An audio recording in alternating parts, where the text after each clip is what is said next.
All right, everybody, here we go. We have the Unit 2.5. We're into the French and Indian War Unit and how the colonies have changed. It kind of continues with last unit, all about the colonies and growing up and trying to become more independent from England. So if you have the notes, which you should today because you are going around in stations, please write some notes down to yourself, write some questions if you don't know, and use your intuition. Use your teacher if you need it. Ask me questions if you can, so you understand things for your quiz. Here we go. If you look at the dates, we've given you dates up here, 1689 to 1763. We're going over the beginnings of the colonies becoming what we call America and growing up on their own, kind of growing into what they are today. We start with the idea of looking at colonial society. The big idea here is that the king is growing farther and farther away from the colonists. The colonists now have been here for a couple hundred years, and the colonies now, after almost 100 years of being English, living here in America, you have a couple generations of people that are born and raised here in America. They are English. They are English people. The king is their leader, but they don't see themselves as being English. They see themselves as different. They're over here in America. They are not bound to the king in any way. They're 3,000 miles away from him. Yes, he's their law. Yes, he's their leader, but again, they are so far away. They rarely know who he looks, unless they've seen a picture of him or a painting. They don't know what he looks like. They may know his name, but that's about it. They're growing independent, kind of like if your parents left for weeks and weeks, that you would grow independent as well, living in your house. And of course, if your parents left away, that would sound like magic, but it would almost always end up with you guys. And that's because of... Okay. Moving on to the social classes here in the colonies. Now, unlike Europe, where you were born into a social class and then your name or tradition kept you there, here in America, your social class is based on how much money you made, basically your wealth and your occupation. So, based on the money you made,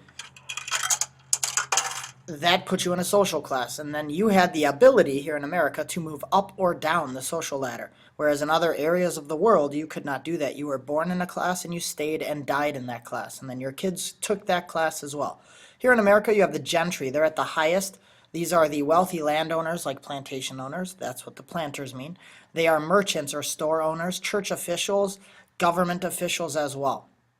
Highest social class, usually they own slaves if they were in the South. If they were in the North, they own businesses or different factories that will come up.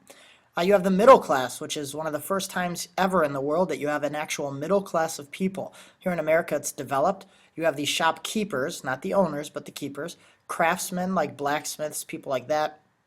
Silversmiths.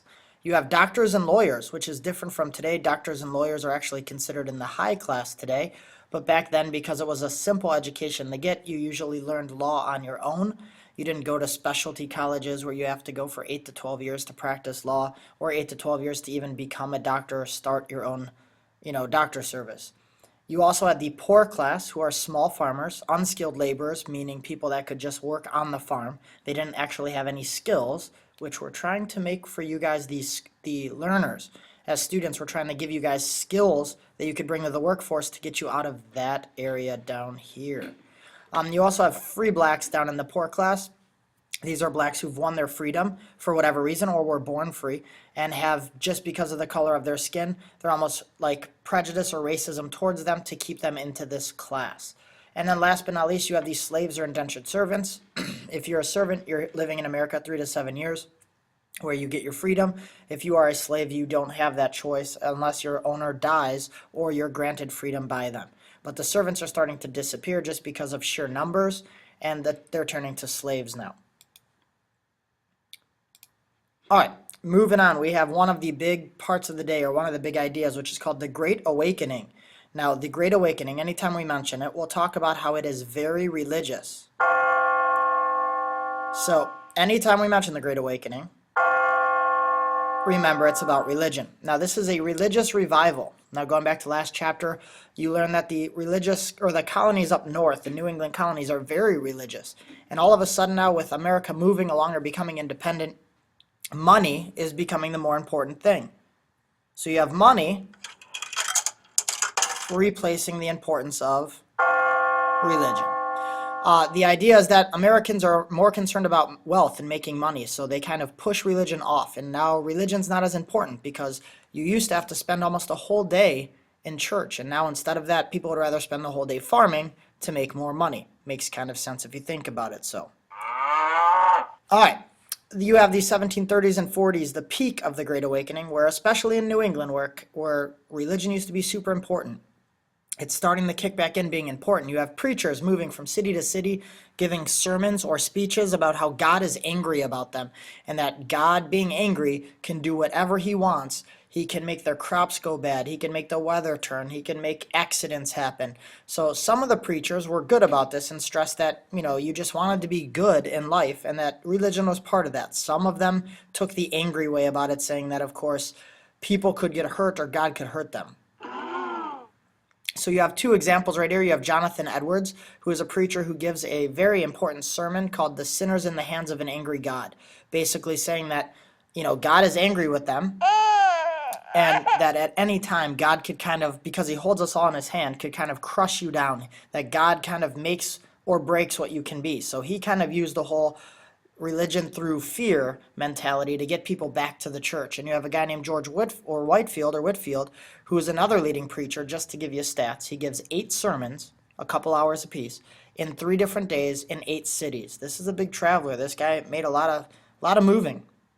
And now these, just to give you an example again, in 1740, this man gave a sermon to 20,000 people in Boston.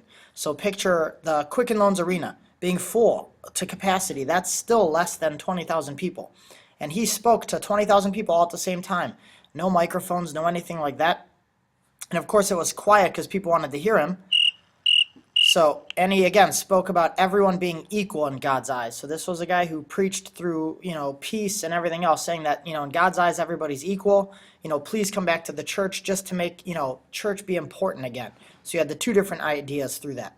You also have the 2 big outcomes of the Great Awakening. The colonists start talking about their individual rights. People start thinking that they deserve rights through the king, that the king was taking away their rights.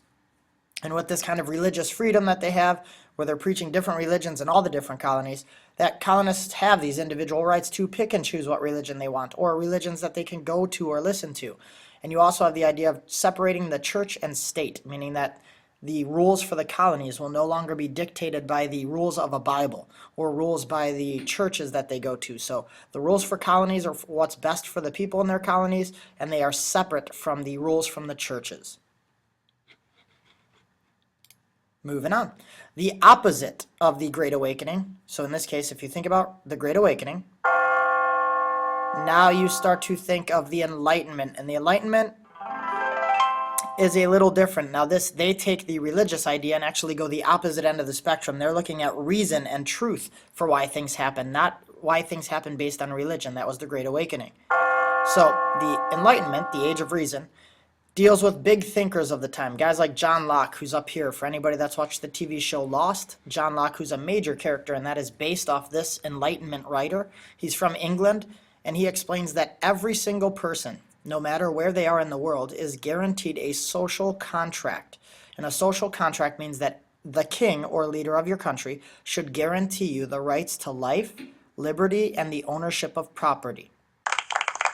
So his ideas were kind of different at the time. So lots of people thought that he could get in trouble for this, and that they believed, when you look at it, that people have the rights to live their life how they want, to have liberty or freedoms to do things, and to own property, that every king should allow you to do this, and if not, you had a reason to rebel or revolt. So the people over here in America, when not granted those reasons, started to think maybe we don't need the king. You also have a man named Ben Franklin pictured here in his place in Philadelphia, in his house, who is a popular American Enlightenment figure. You've heard that he's made different glasses and a stove, and he got struck by lightning, sort of. If you look that up, it's not exactly true. But this guy was a great guy. He owned a printing press. He retired at the age of 30 and kept working just hard, just because he wanted to be a great thinker of the time. So these people all working together and kind of writing each other like pen pals actually led an idea, or another group besides the Great Awakening. This is a whole different group of people who are out to think how science and truth figure everything out.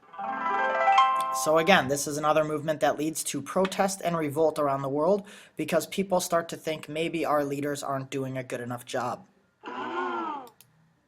All right, to give you an idea of some of the colonial writers at the time, here's Poor Richard's Almanac, a copy of a page of it. That's from Ben Franklin.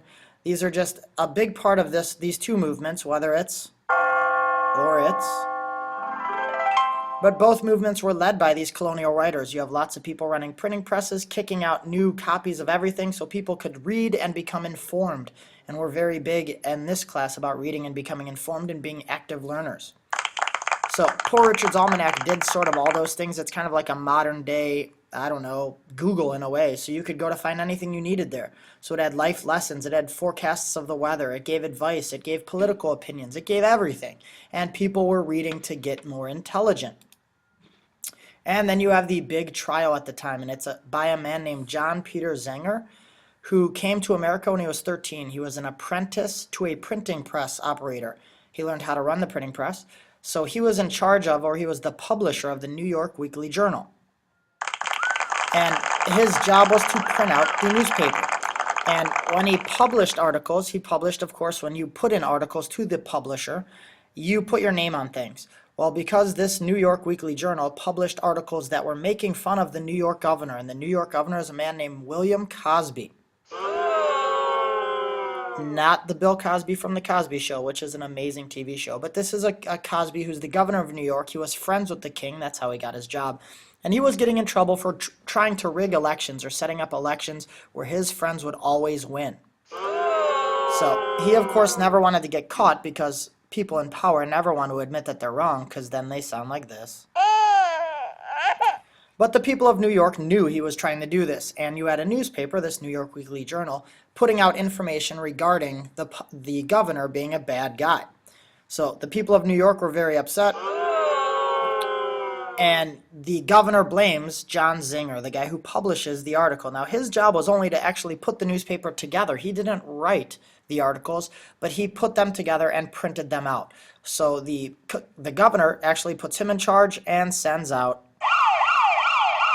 the police to go get him. Now, of course, there was no fighting, just to check in. But when they do arrest him, he's on trial for libel, which is the act of publishing harmful statements, which you guys as 8th graders could actually get in trouble for posting stuff on any kind of social media website. So Eminem gets sued for libel all the time and slander when he puts out lyrics about his mom or ex-wife or wife or ex-wife, whatever she is now. The attorneys for both sides, you had a man stepping up for free, a guy named Andrew Hamilton, who's one of the most popular lawyers at the time, who tries, or actually is on Zenger's side, who tries him for free without any money. And he argues that what was printed in the newspaper is true, and if it's true, you can't make it a crime against you. So at the time, again, people were interested to hear this argument. And across from him, he had a man named Richard Bradley, the Attorney General of New York, who said that John Peter Zenger has done something wrong, that you cannot print anything that's caused a distrust in government. So anything that you wrote that was negative about the government, you can't put out there because people would be super upset and start to think their government was wrong. So that Zenger actually attacked the government. That's what I put on the bottom. Now, after days of deliberating, the jury finds John Peter Zenger not guilty, saying that this is a setup for one of America's big, huge things that we have in our Constitution under Amendment 1. He has freedom of the press, and that you can use the press as long as you're writing something that is true. You can write anything you want as long as you have facts to back that up and say that it is true. So this changes history and sets up the future of America with this John Peter Zenger trial. Again, hopefully you guys enjoyed everything today. I know now that you're done, you're all excited. So enjoy taking your notes, and hopefully you learned something.